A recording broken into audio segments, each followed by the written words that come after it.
lo tienen en el apunte y yo se los expliqué No, rápidamente, pero les expliqué, sí. no salteamos, profe, o sea, terminamos caso 2 y nos salteamos ya al otro tema, por eso lo preguntaba.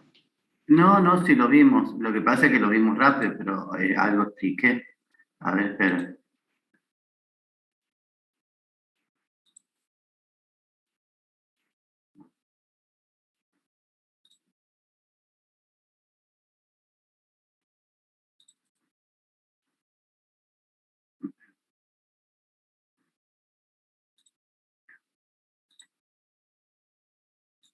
No, sí lo vimos. A ver, yo te muestro. Eh, Acá, o sea, lo tienen en el PDF y lo tienen en las clases grabadas, inclusive. ¿Sí? Ok, ok, de última lo puedo ver ahí, disculpe. Aparte, no, no, está bien. Acá cuando vimos derivación de funciones implícitas, vimos el concepto fundamental.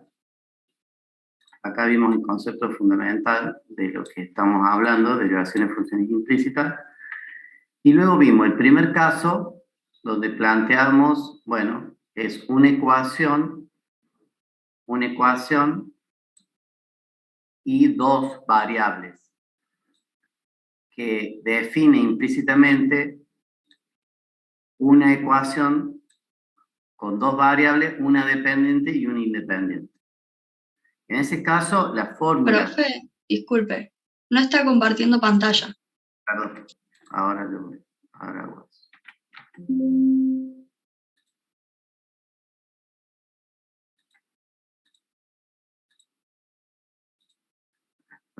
Listo, perdón. Ahí está. Bueno,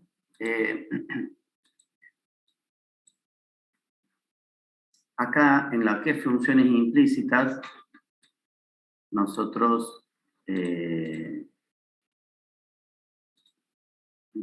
bueno, vimos el concepto general acá, ¿sí?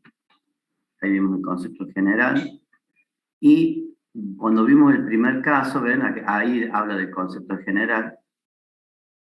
Y cuando vimos el primer caso, tenemos que es una sola ecuación implícita, dos variables, que define explícitamente una función de una variable dependiente y una variable independiente. ¿Sí? Y nosotros queremos obtener esta derivada. Nosotros podemos calcular solamente dos derivadas. La g, así tal cual como está acá, con respecto a x, y la g con respecto a y. La prima, ¿no? La derivada. Y queremos obtener esta, o sea, la derivada de esta. Entonces, eso nos lleva, con un desarrollo teórico, ¿sí?, a la siguiente expresión, a esta. Es la derivada de y con respecto a x, la que vemos en función de esas otras dos derivadas de la función implícita. Bien. El segundo caso, de nuevo, es una sola ecuación implícita con tres variables. Entonces, eso define explícitamente una función explícita de este tipo, donde hay una variable dependiente y dos variables independientes. Si acá había tres, entonces hay una dependiente y dos independientes. Por ahí ustedes se preguntan, ¿por qué una dependiente y dos independientes? ¿Por qué no al revés? ¿Por qué no dos dependientes y una independiente? Porque hay una sola ecuación. Entonces, si hay una sola ecuación, hay una dependiente y las otras dos son independientes. En ese caso, después de un desarrollo teórico, bueno, de acá nosotros podemos sacar tres derivadas parciales de g. ¿Sí? Pero nosotros necesitamos acá calcular estas dos, o sea, la derivada de z con respecto a x y la derivada de z con respecto a y, que son estas dos que están acá. Entonces, después de un desarrollo teórico, que lo explicamos, llegamos a esta fórmula final, la derivada de z con respecto a x, en función de las derivadas de g con respecto a x y a z, cambio de signo, ¿no es cierto? Y esta otra expresión, que es la otra derivada de z con respecto a y, en función de este cociente de dos derivadas, que son la derivada de g con respecto a y la derivada de g con respecto a z, cambia de signo. Ese sería el segundo caso. El tercer caso, ¿sí? Sí lo vimos rápidamente. Es, de nuevo, pero ahora es un sistema de dos ecuaciones implícitas, ¿sí? Son dos ecuaciones y son tres variables. Tres variables. Entonces eso define implícitamente un sistema de dos ecuaciones explícitas. Como son dos ecuaciones, hay una variable dependiente por cada una. Y si eran tres, por lo tanto tengo una variable independiente nada más. Entonces, queremos encontrar la derivada de y con respecto a x y la derivada de z, con respecto a x también. Esas son las dos que queremos encontrar.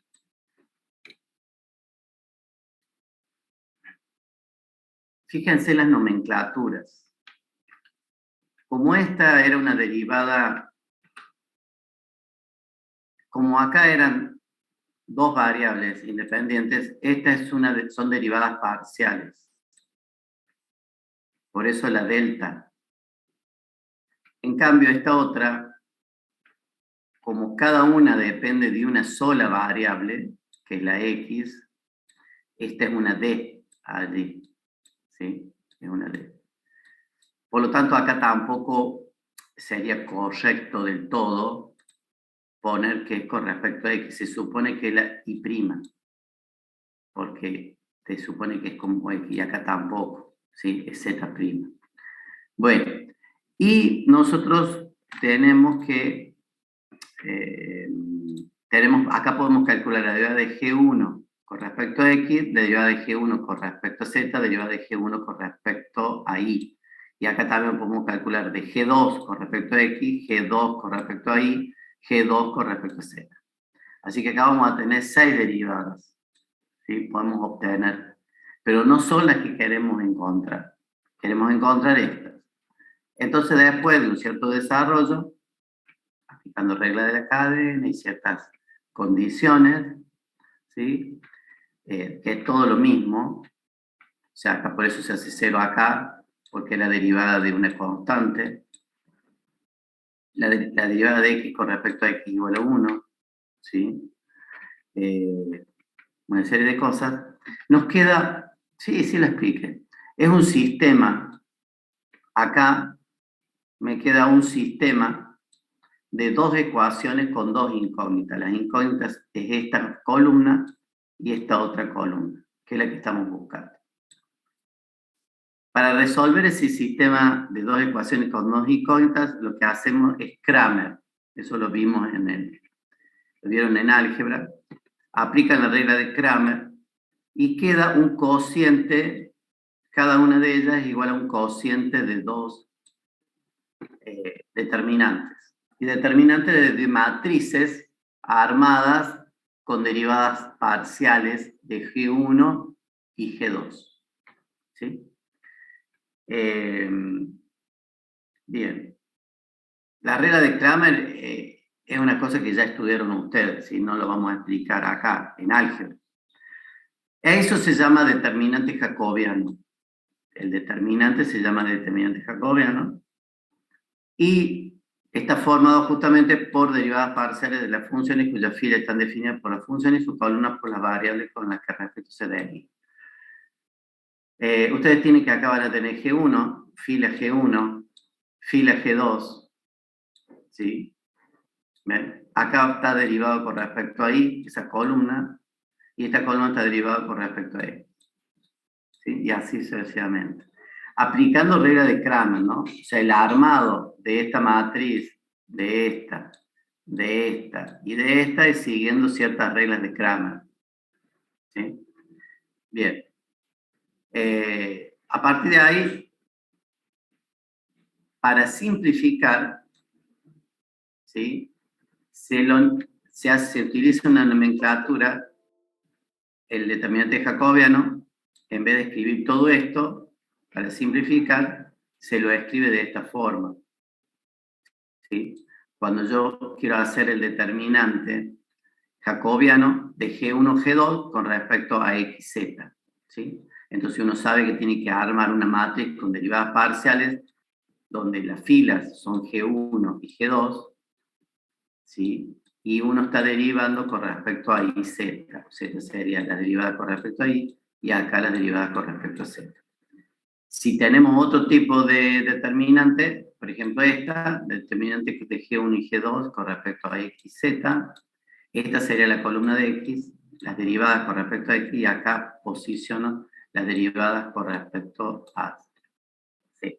Acuérdense, eran 6 derivadas, y su combinación va dando estos determinantes que tenemos ahí. Bueno, la cuestión es que la fórmula final es esta. Las derivadas que queremos obtener, derivada de y con respecto a x y derivada de z con respecto a x, quedan así.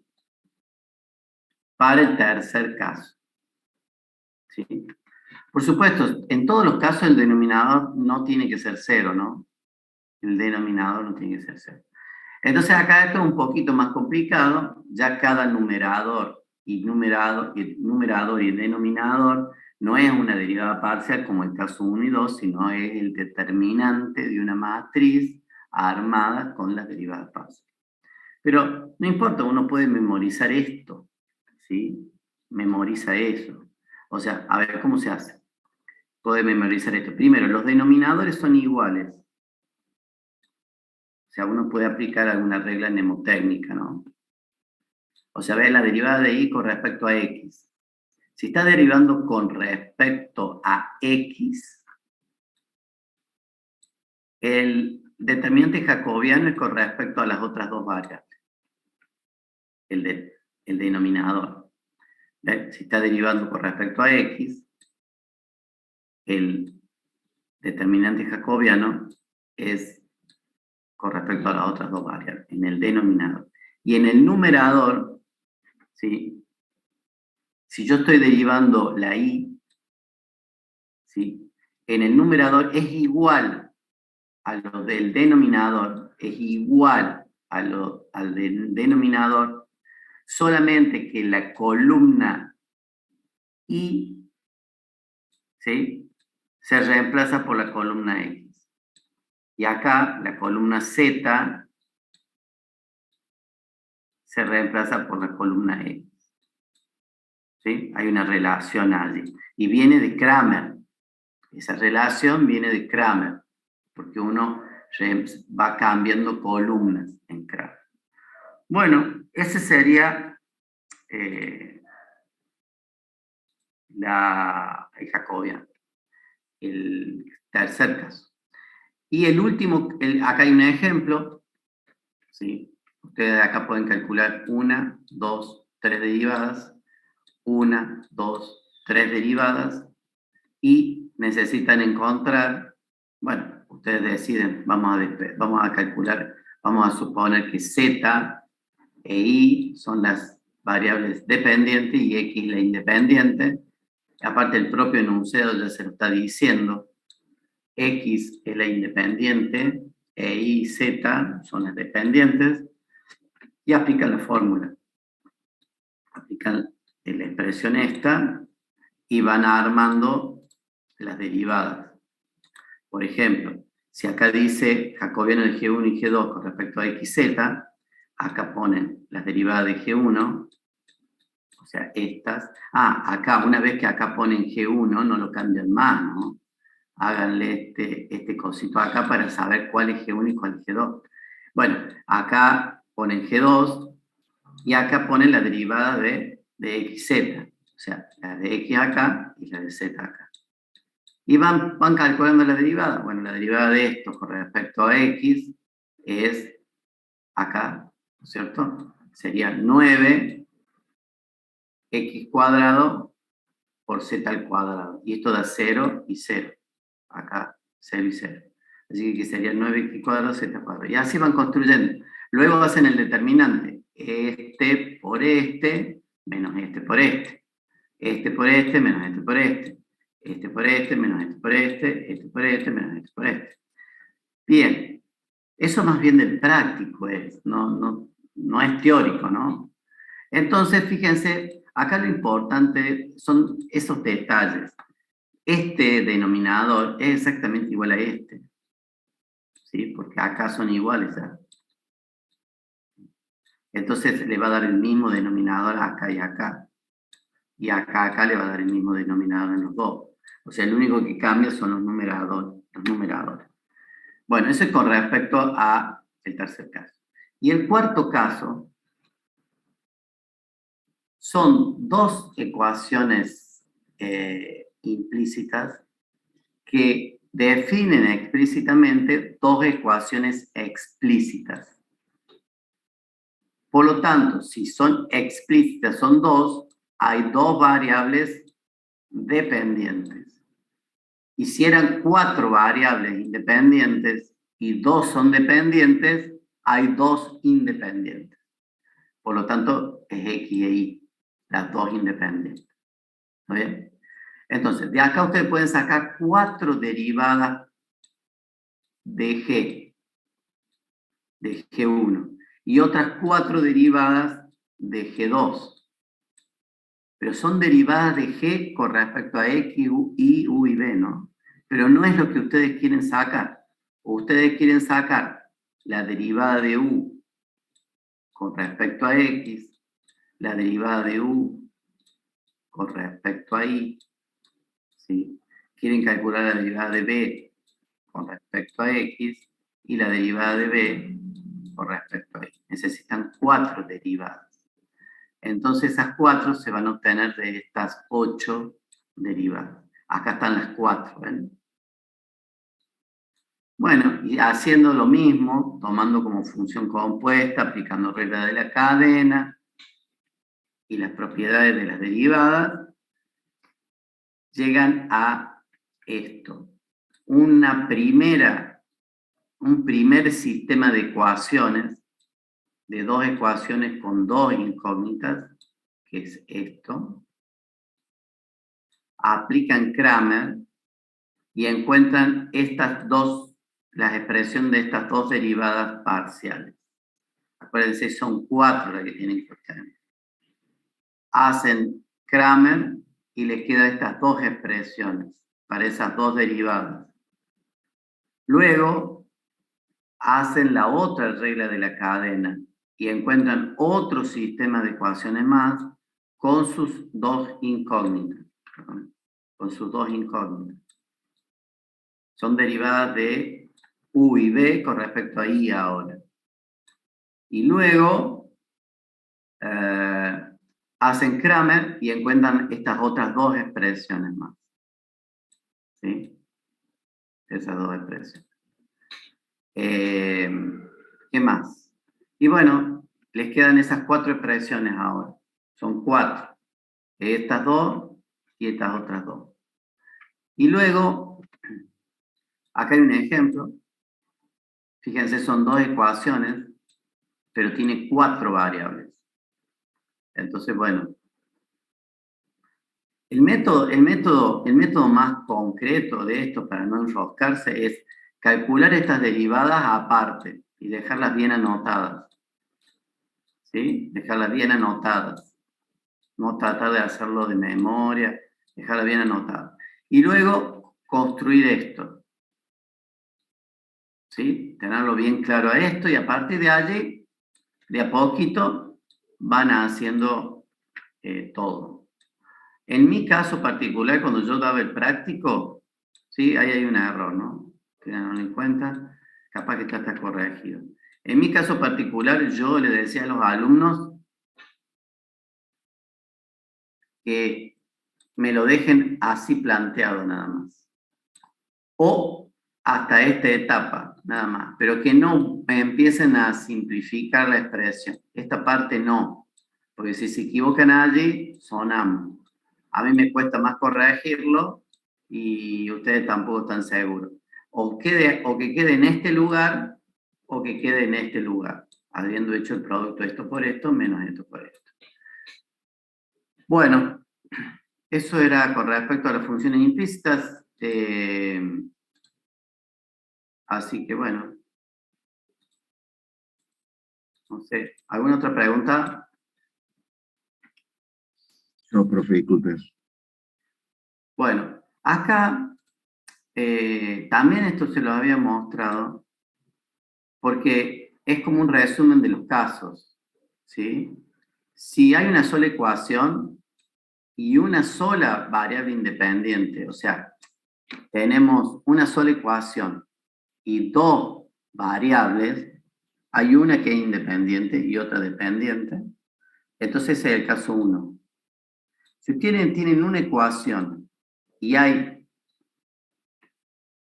dos o más variables independientes, acuérdense que de todas las variables que ustedes ven, hay que restarle una porque es una la ecuación que hay. Una sí o sí tiene que ser dependiente y me quedan dos o más independientes, es el segundo caso.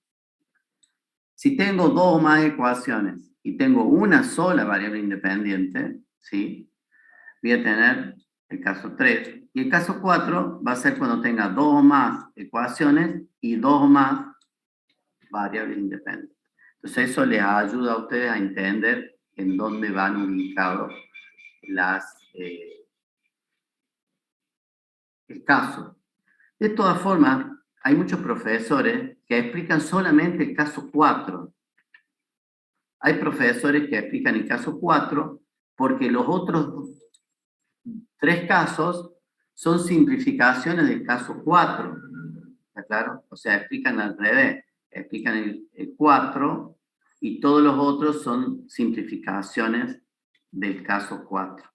¿Sí? Pero bueno, el apunte este está así y bueno, así lo damos. Bueno, no sé, ¿tienen alguna otra pregunta? Buen día, profe. Hay uno en el chat. A ver, gracias. Tengo una duda. En la unidad 4, cuando saca la derivada de los campos vectoriales. Bien, veamos eso.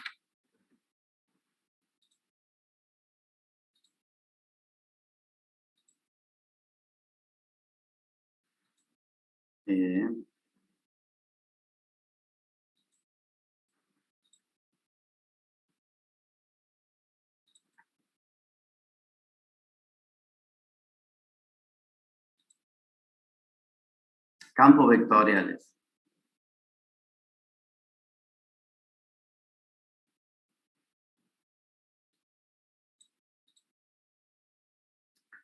Sí, ¿qué quieren saber de eso? Campos vectoriales. Ahí le estoy compartiendo.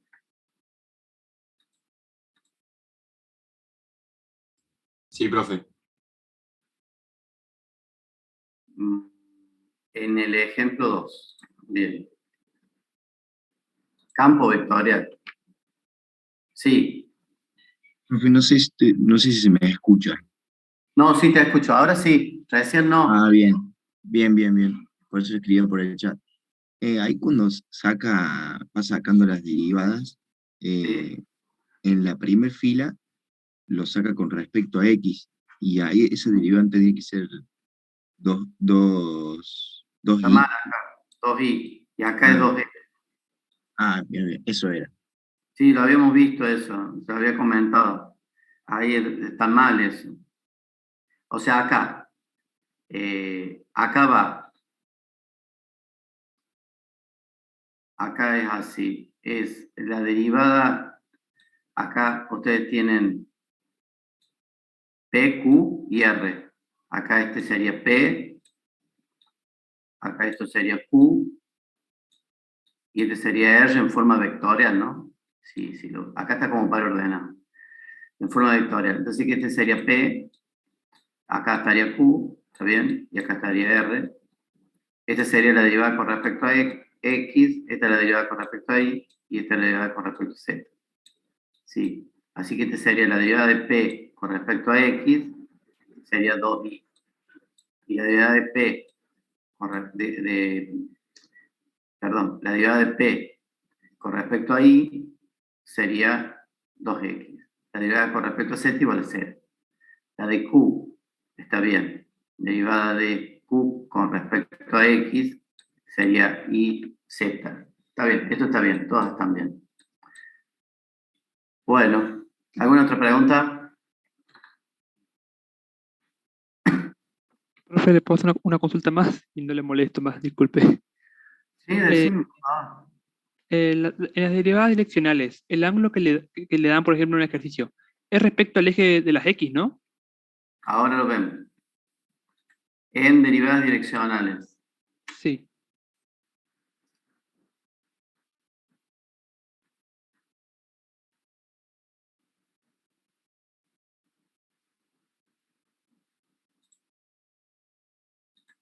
Acá. Acá.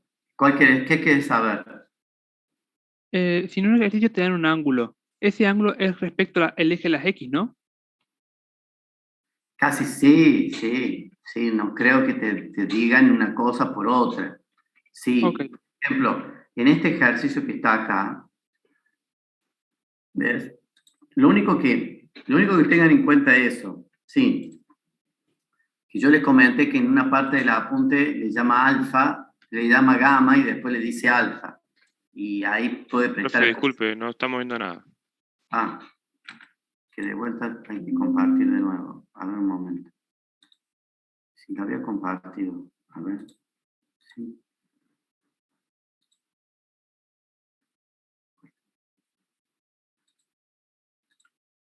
Ahí está. Ahora sí. ¿Sí? Bueno.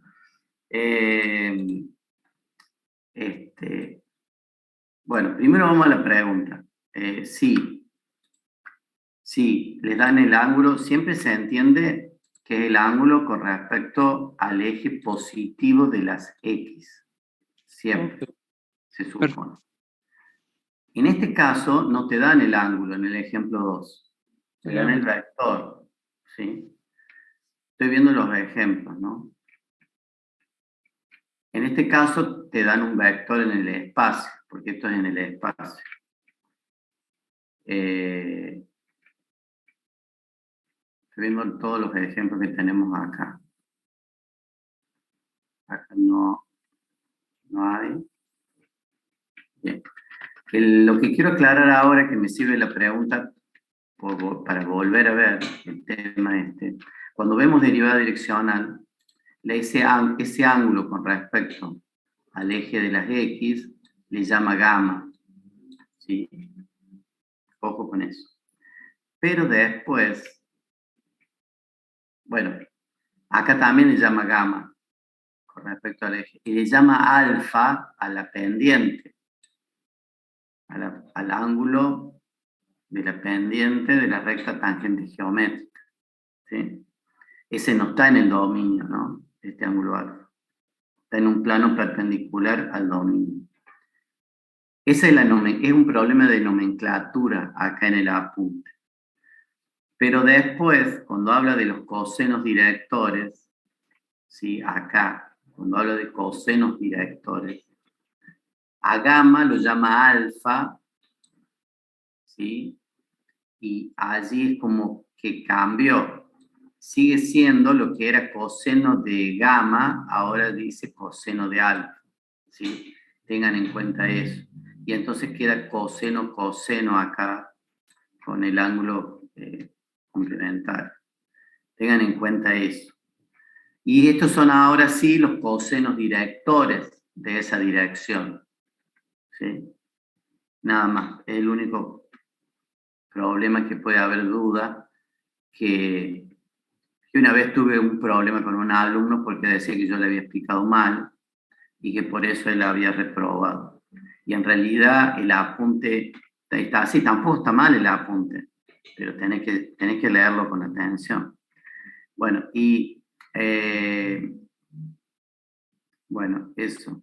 Entonces, claro, empieza a hablar de ángulos directorios y de cosenos directorios, entonces sería alfa, beta y gamma, ¿me entienden? Pero ya este no es el gamma que nosotros veíamos, porque en 3D ya no hay un gamma con respecto al eje positivo de las X, es alfa, beta y el tercero es gamma. ¿Sí? Bien. Después, cuando empieza a hablar de gradiente, vuelve a la nomenclatura anterior. Gamma vuelve a ser gamma, el ángulo con respecto al eje de X de la dirección del vector dirección, el vector S, en la dirección que estamos derivando, haciendo derivada direccional. Recuerden, gamma es la dirección con respecto al eje X donde estamos derivando, haciendo la derivada direccional. ¿Sí? Porque el gradiente tiene su propia dirección que no lo mueve nadie. ¿Está claro? Y el ángulo entre ese vector gradiente y el vector S, o S sub 0, es phi. Acuérdense de eso. Entonces allí puede generar confusión. Cuando yo quiero saber la derivada direccional, con esta forma tengo dos fórmulas, ¿sí? Para encontrar la derivada direccional. Una es haciendo el producto escalar, y otra es a través de los módulos de los vectores multiplicados por el coseno del ángulo entre ellos. Acá de ustedes digan, bueno, pero falta un módulo. No, porque el módulo del vector unitario vale 1. ¿Sí? Todo eso implica estudio, ¿no? Por eso es que no es algo rápido de ver esto. Bueno, eso es lo que quería aclararles. Ahora que me sirve la pregunta que me hizo Iván, para volver sobre el tema ese de los ángulos. ¿Sí? Bueno, ¿alguna otra pregunta?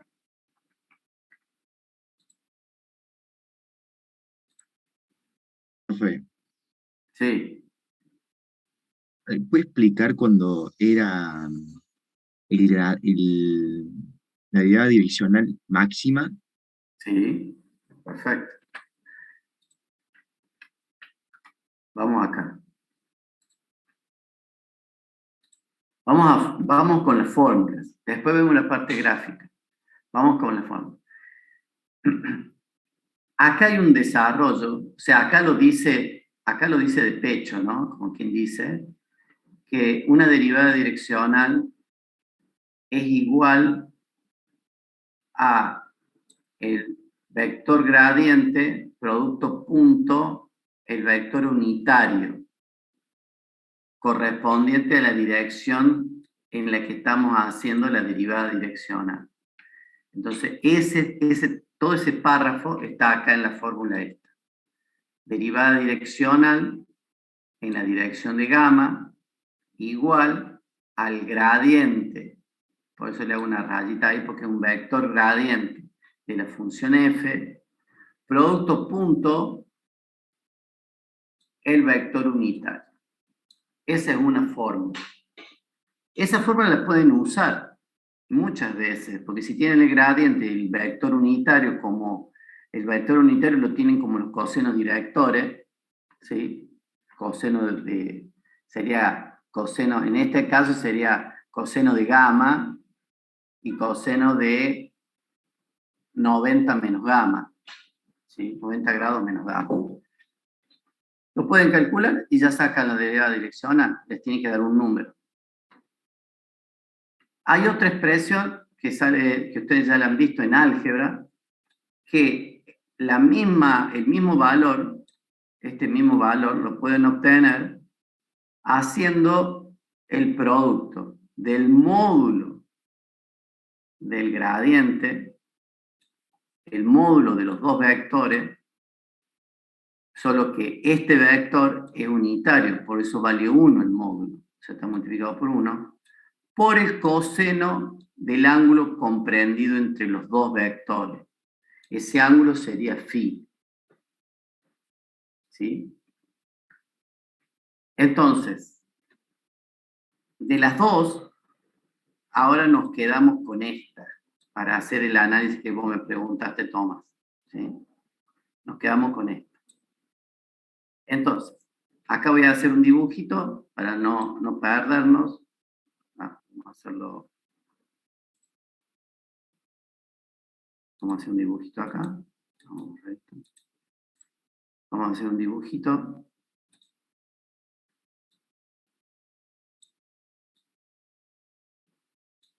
Vamos a hacer el dibujo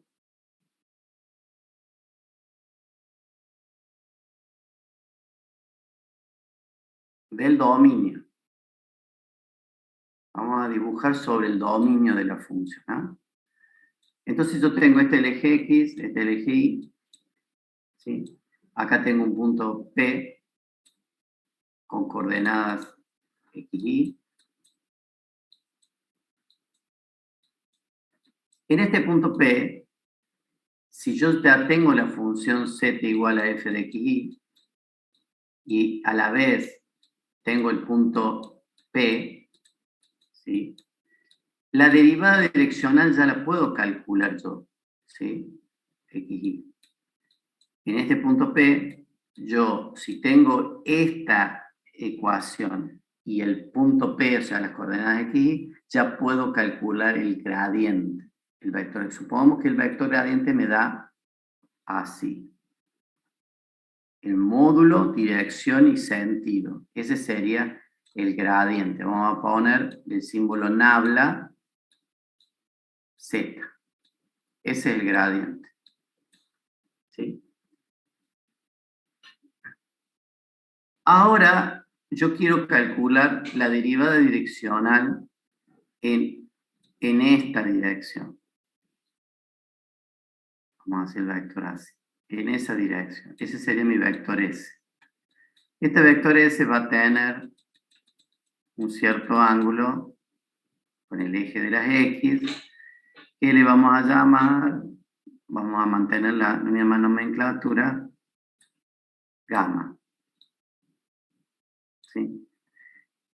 El ángulo entre el vector S y el vector gradiente es phi.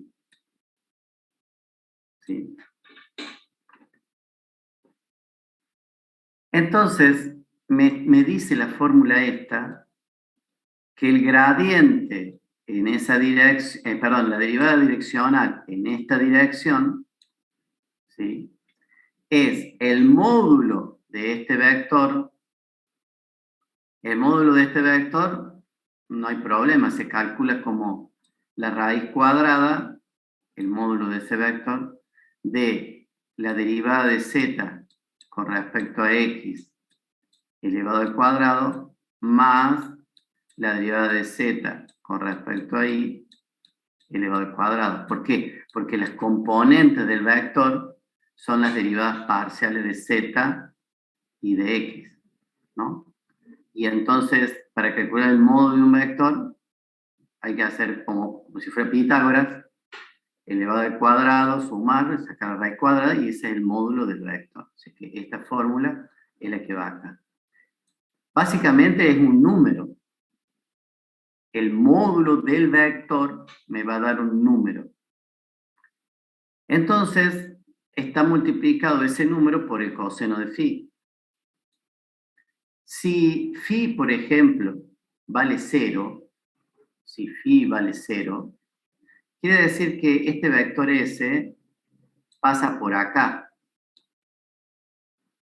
O sea, yo pasa desde el punto P, lo elegí que pase justo casualidad por encima del vector gradiente, ¿no?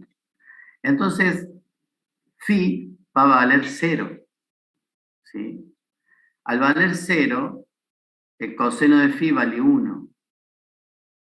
Y 1 es el máximo valor que puede tener el coseno de phi. El máximo valor va a ser para 0 grados. Por Claro.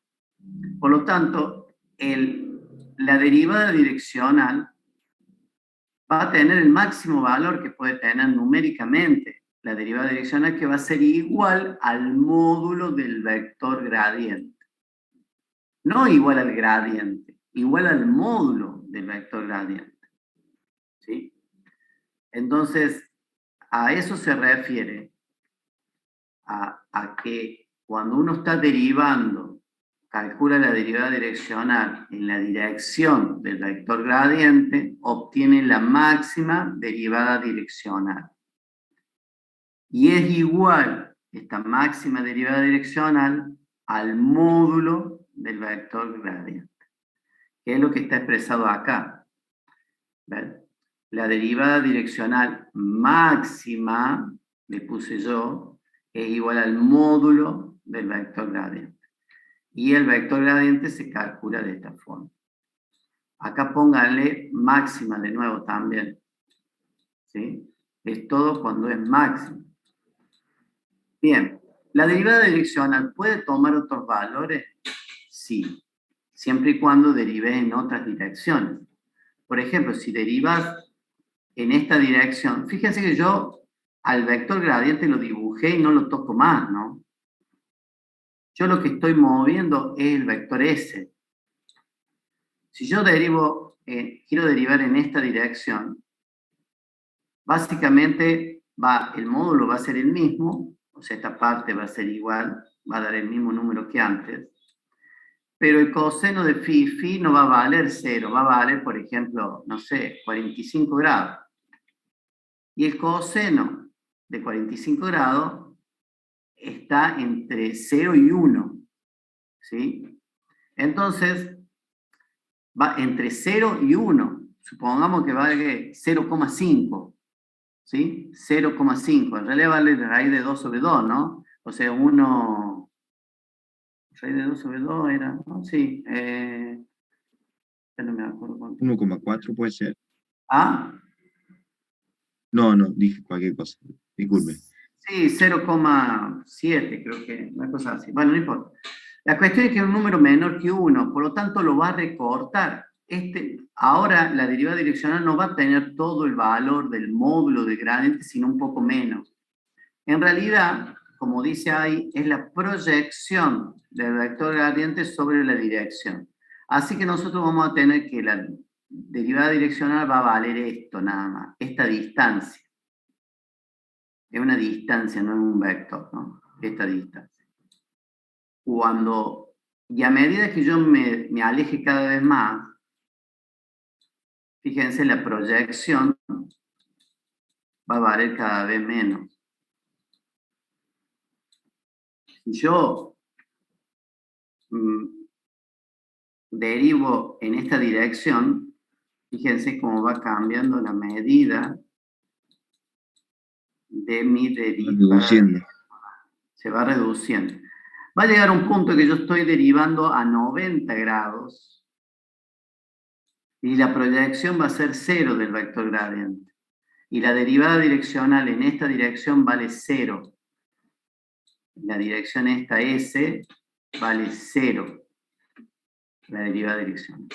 En esta otra dirección, para el otro lado, así, también a 90 grados, también la derivada direccional va a valer 0.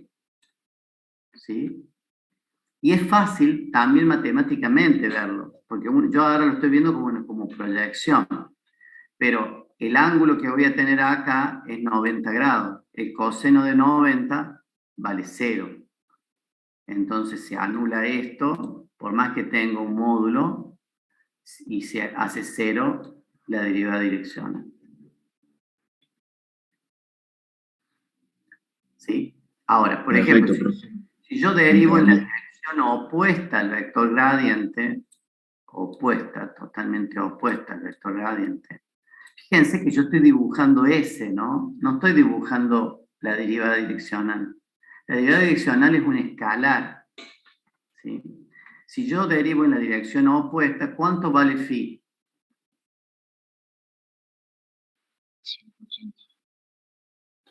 ¿Ah? 180.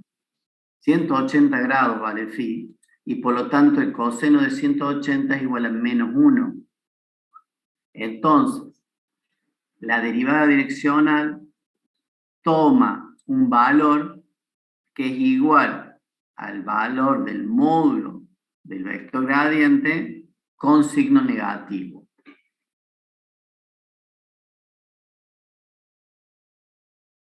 Bien, espero que se haya entendido.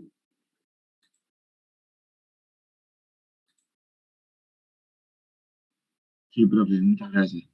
Entonces era como habíamos dicho, en un punto, dada una función y dado un punto en el dominio, puedo calcular infinitas derivadas direccionales. Eso ya lo habíamos visto cuando vimos derivadas direccionales. Puedo calcular infinitas derivadas direccionales. Y que depende de en qué dirección yo derivo, tengo un valor alto, positivo, luego va disminuyendo a medida que voy girando, luego pasa por 0, y luego pasa a un valor negativo máximo, y luego de nuevo sigo girando y empieza a disminuir ese valor negativo hasta volver a 0, y luego vuelve a aumentar. Justamente eso que habíamos hablado se ve con el vector gradiente. Cuando derivamos en la dirección del vector gradiente, obtenemos el máximo valor positivo de la derivada direccional. Cuando derivamos a 90 grados para los dos lados, obtenemos valor 0 de la derivada direccional. Y cuando derivamos en el sentido totalmente opuesto al gradiente, tenemos el valor más negativo que podemos tener, ¿sí? De la variable. Bueno, eso es con respecto a derivada direccional y gradiente. ¿Alguna otra pregunta?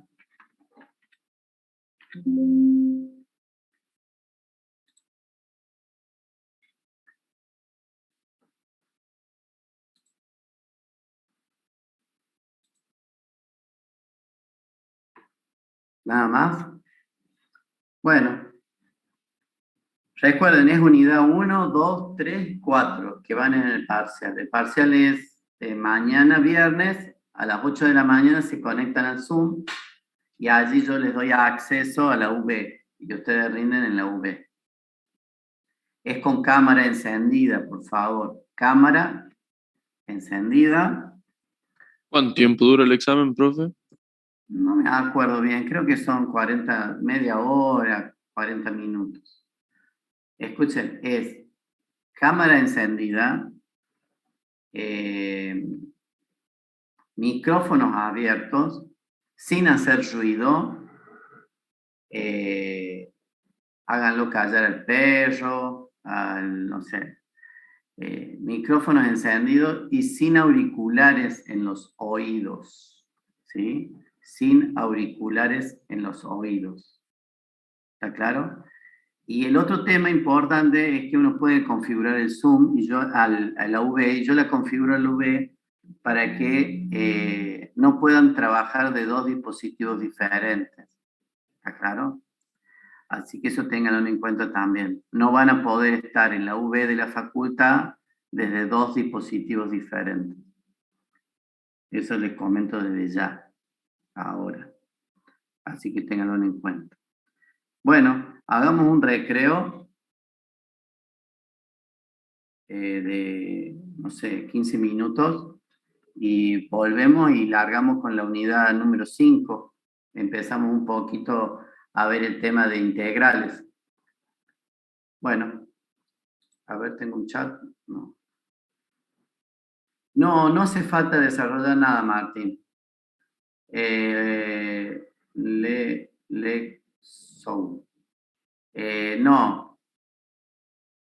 No. ¿Cuántas preguntas? Creo que son alrededor de 30. Sí, las preguntas. No me acuerdo. No sé si dije que eran 20. Están alrededor de... Generalmente son alrededor de 27 preguntas. ¿Qué le parece poco, Juan? ¿Les pongo un poco más, capaz 40? No me acuerdo, son las mismas de siempre, o sea, no me acuerdo porque doy varias materias. Y si quieren les puedo decir ahora, a ver cuántas son. A ver. Bien, no me acuerdo ahora.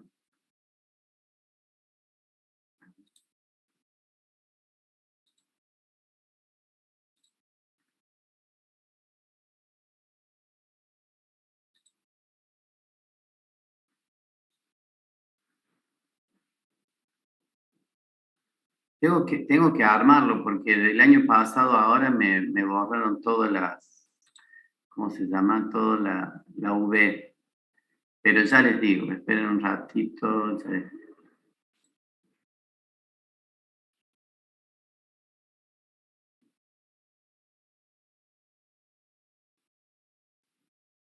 Acá está.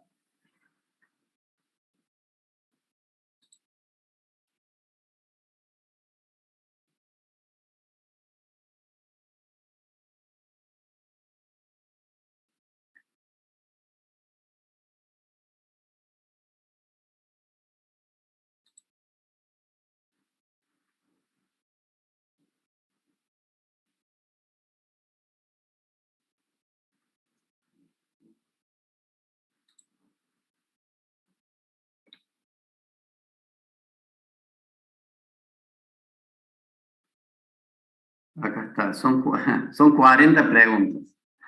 40 preguntas, y ya les digo el tiempo.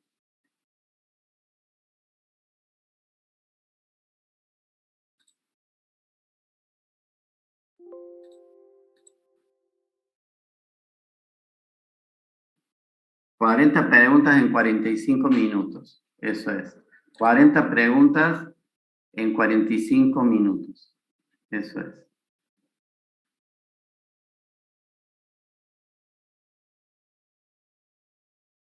Ustedes saben que por lo menos el primer parcial tengo un nivel de aprobación, a ver de cuánto resultado. Ya les digo.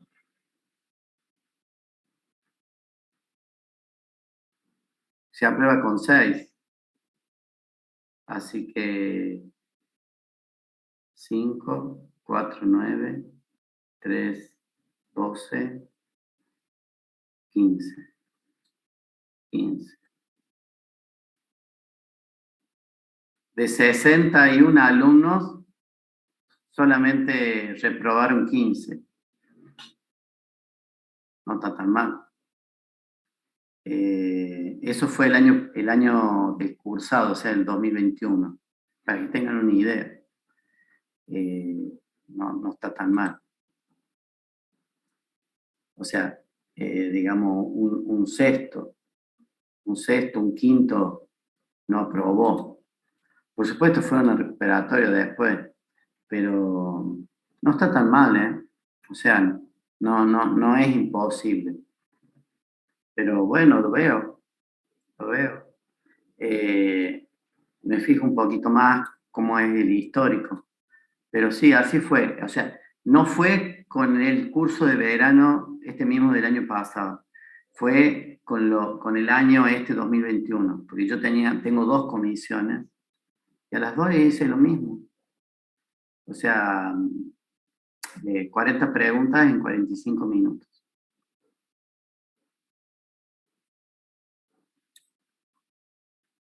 Y aprobaron ese nivel.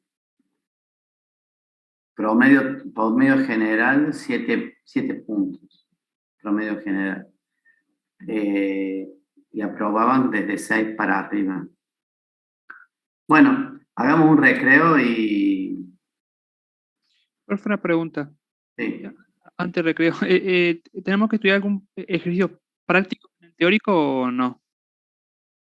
No, son preguntas conceptuales. Perfecto. O sea, por ejemplo, veamos, preguntas conceptuales. Por ejemplo, vamos a ver un ejemplo. A ver uno que sacó acá 9,50.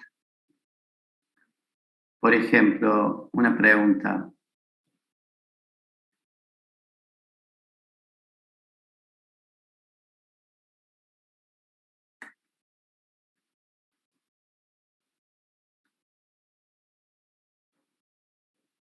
Por ejemplo, la derivada de una función z igual a f de x, y. A ver, le voy a compartir. Le voy a compartir porque no hay nada secreto acá. A ver.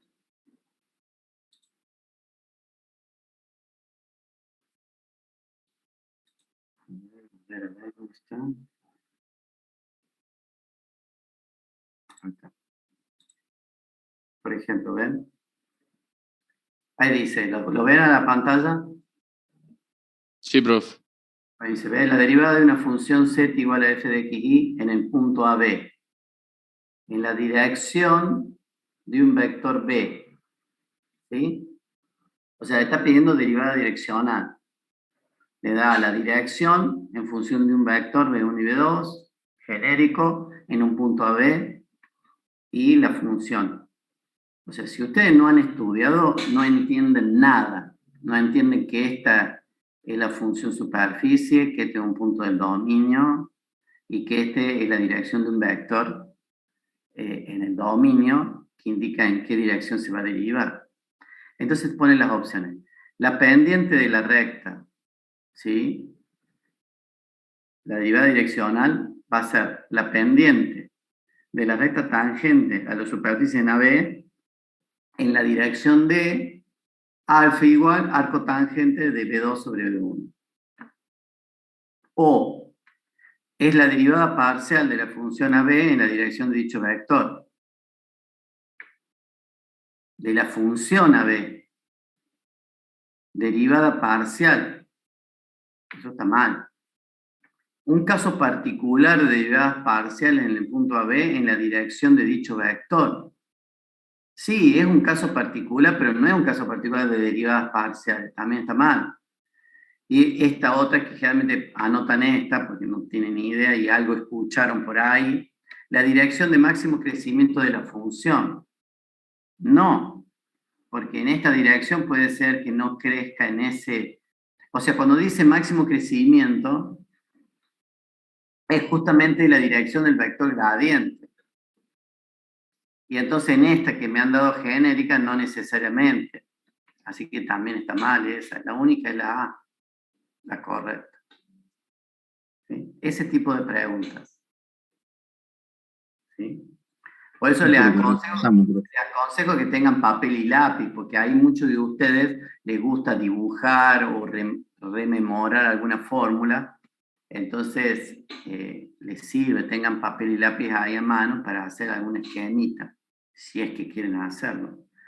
Por ejemplo, ven, miren.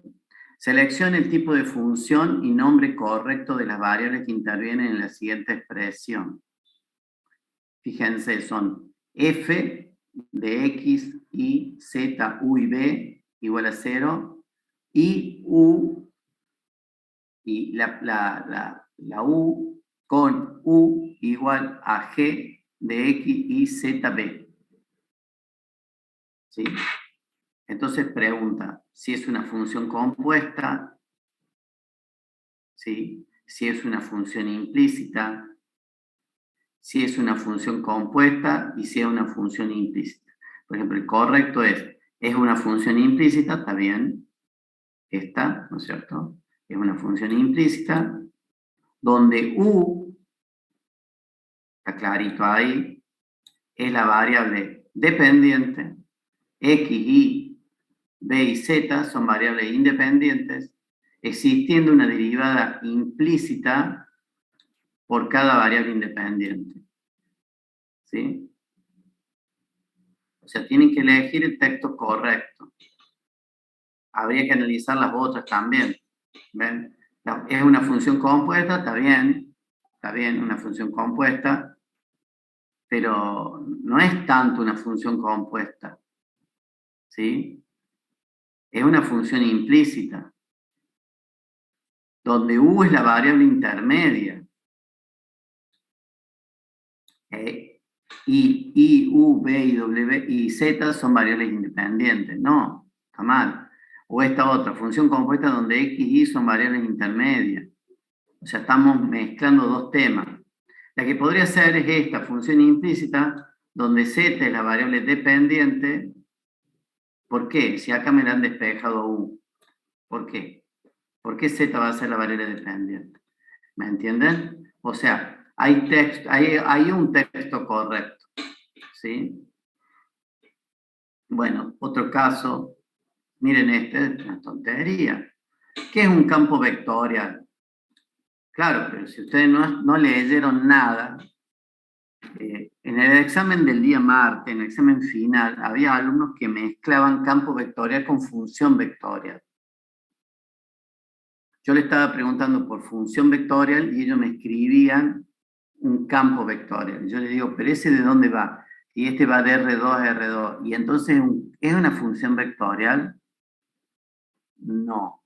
¿Por qué? Porque depende de una sola variable. Ellos mismos me dicen, depende de una sola variable la función vectorial. Y entonces acá, ¿cómo hace? No, esta no es. Y se quedaban en stand-by. O sea, sabían algo, pero no lo sabían bien, digamos. Bueno, veamos qué es un campo vectorial. Entonces acá la correcta, ¿ven? Son funciones a las que un conjunto de n variables independientes le corresponde como imagen un conjunto de m valores. Perfecto. Con n mayor o igual a 2 y m mayor o igual a 2. Las otras, fíjense, son funciones a las que un conjunto de n variables independientes le corresponde como imagen un conjunto de n menos 1 valores. ¿Qué tendré que ver? ¿Está claro? O sea, no es lo correcto esto. Es de n a m en general, no n menos 1. ¿Qué tiene que ver?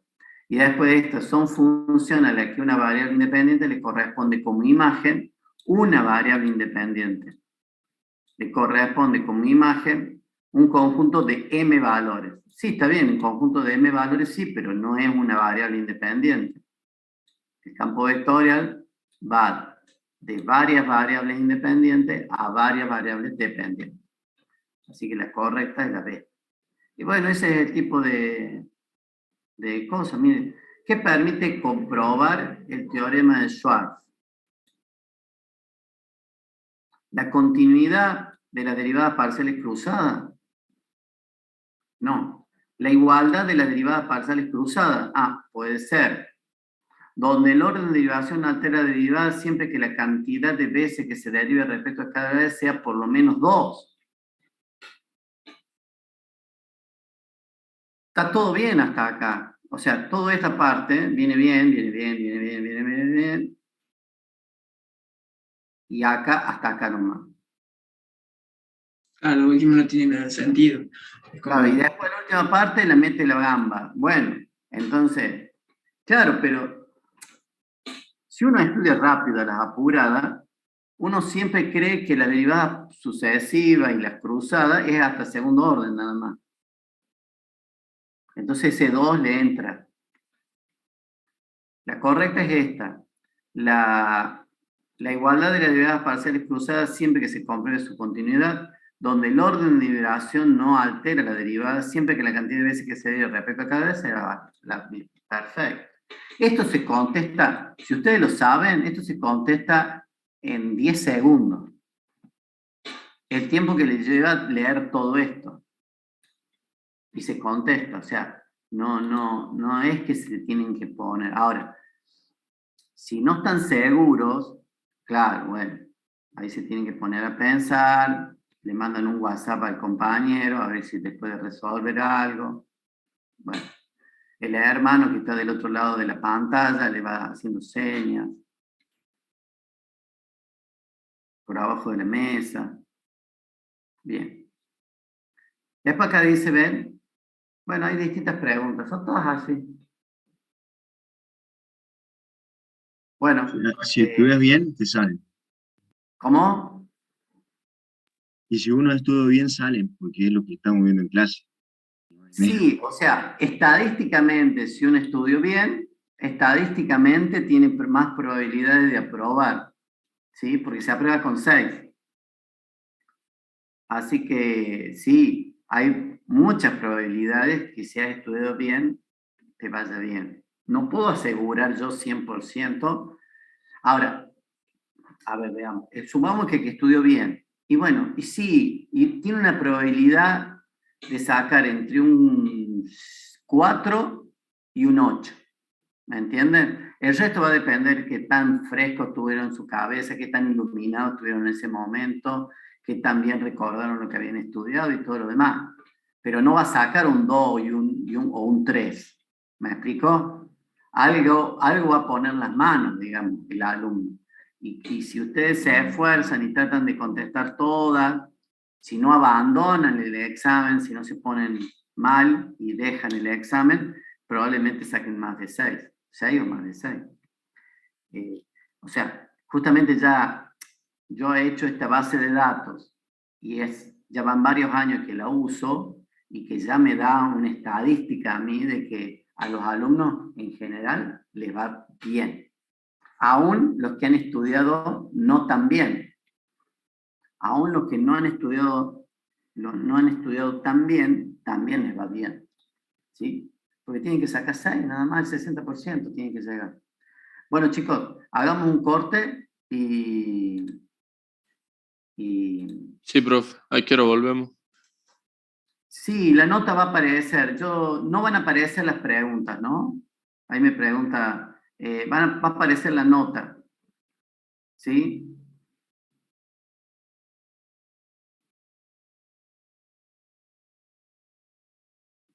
No, son todas iguales. Son todas muy similares. Bueno, 15 minutos. ¿Sí? 15 minutos. Hola, profe. ¿Cómo andan? Bueno, les pido disculpas, tuve una llamada telefónica de la gente de la facultad y tenía que atender.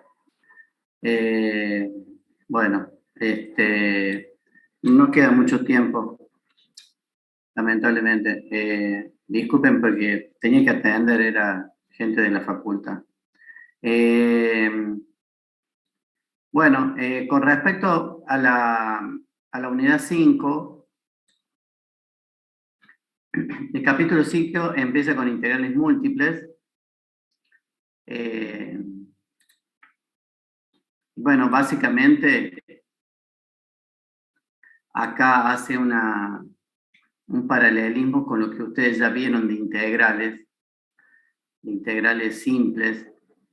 O sea, calcula la superficie bajo la curva, que es lo que ustedes aprendieron a hacer con integrales simples. A calcular la superficie bajo una curva plana, ¿sí? Y esto se extiende a través de este análisis que hay acá, a calcular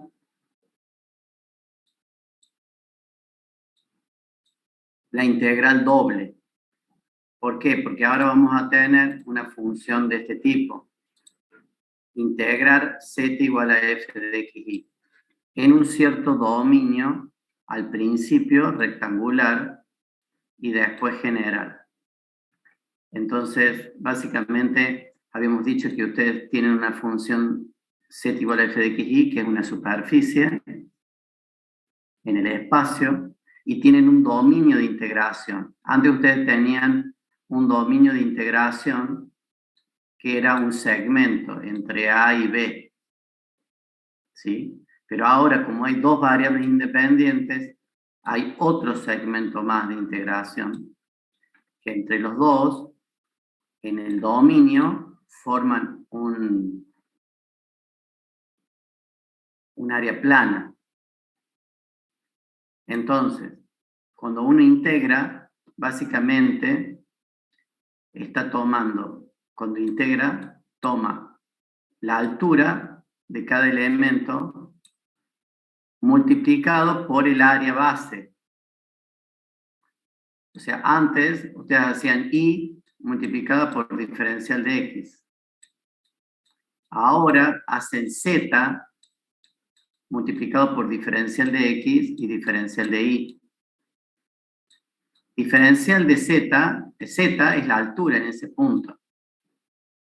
El valor de la función en ese punto por diferencial de x y diferencial de y, que sería la base de este pequeño prisma.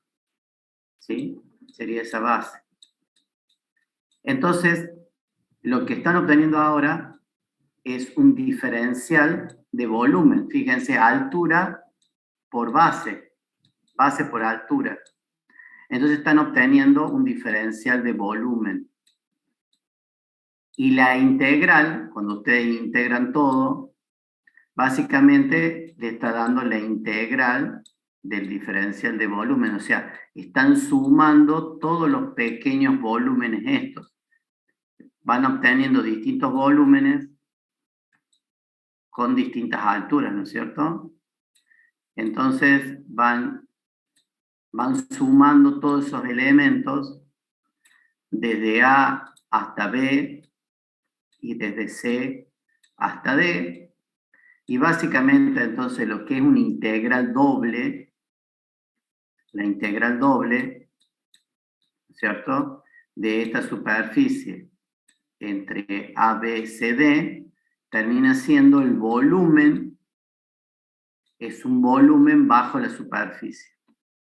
Antes ustedes cuando integraban una función y igual a x, ¿no es cierto?, igual a f de x, lo que obtenían cuando integraban, tenían la curva así, y cuando integraban entre A y B, lo que tenían ustedes era que obtenían el área bajo la curva.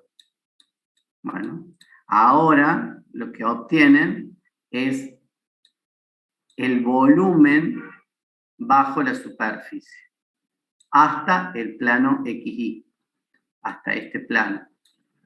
Y es un volumen que está contenido. La base de ese volumen es el área, es el dominio de integración. La parte de lo que sería el techo es la superficie que están integrando. Ese sería el techo. Y las paredes laterales, digamos, son paredes verticales que se levantan sobre los límites del dominio de integración. Con estas paredes verticales acá. Y allí eso contiene un volumen. Y ese es el cálculo de la integral doble. El volumen ese. Bueno, todo eso lo explica acá. Ya lo vamos a ver, ¿no? Simplemente me estoy adelantando para el que quiera irlo leyendo, ¿sí? Lo que quiere ir viéndolo. Acá empieza el tema realmente, ¿no? Antes hace como un paralelismo con las integrales simples, que ustedes vieron en análisis matemático 1. Ahí empieza con integrales dobles en dominios rectangulares primero, y luego explica la parte teórica, explica cómo se calcula, acá explica cómo se calcula operativamente una integral doble, se calcula como integrales sucesivas, o sea, se hace por etapas. Primero se integra con respecto a x, después con respecto a y. Y, bueno, cómo se termina de calcular la integral doble. Y luego pasa, que hay unos ejemplos, y después pasa a lo que es integrales en dominios generales. No solo rectangulares, sino en dominios generales. En general vamos a tener el dominio encerrado, el dominio de integración encerrado en una curva, en general, ¿sí? Y, bueno, acá hay dos casos. El caso donde la función es variable en x, los límites de eso son variables en x, y este otro caso donde los límites son variables en y, para ver toda la forma general que tenemos. Eso es integración en dominios generales. Acá hay ejemplos. Y vienen las propiedades de las integrales dobles, que son 5 o 6 propiedades, y su aplicación de esa propiedad en integrales dobles. Luego viene cálculo de volumen en el espacio, o sea, cómo se hace cuando el volumen no está apoyando en el plano XY, cuando el volumen está en el espacio. Ahí se aplica una propiedad específica de las integrales dobles. Y luego, esto es aplicaciones, ¿sí?, de integrales dobles, cómo calcular distinto. Cálculo de la superficie es otro tema de aplicación, que generalmente no lo doy, ¿sí? No lo doy a este tema. Y luego empieza el cambio de variables. Las integrales dobles, por allí es bueno hacer el cambio de variables, de integrales dobles. Entonces hacemos un cambio de variables de coordenadas rectangulares a coordenadas polares, ¿sí? Bueno, todo este tema es eso, ¿sí? Acá está el tema propiamente dicho, cambio de variables de integrales dobles. Hay un método general, ¿sí? Hay un método general que llega con esta fórmula que está acá. Y hay un método particular para pasar a polares, que es este, haciendo esta transformación. Y nos queda esta expresión matemática que está acá, apolar. Esta va a ser la que van a usar en el práctico. Bueno, y después empezamos con integrales triples. ¿Sí? De vuelta todo integrales triples, propiedades de integrales triples, aplicación de integrales triples, y luego cambio de variable de integrales triples. ¿Sí? Bueno, hay dos casos prácticos, coordenadas cilíndricas y coordenadas esféricas. Y ahí termina esta unidad. Esta unidad la tendríamos que terminar, sí o sí, el día lunes. Tendríamos que terminar esta unidad, sí o sí. Así que, bueno, en ese sentido, estamos medio apretados. Luego del parcial, vamos a tener clase. ¿Saben? Después del parcial vamos a tener clase, porque si no, nos empezamos a atrasar. Bueno, nos vemos mañana entonces a las 8. Bueno, Mañana, profe. profe. Hasta luego. Chao, profe.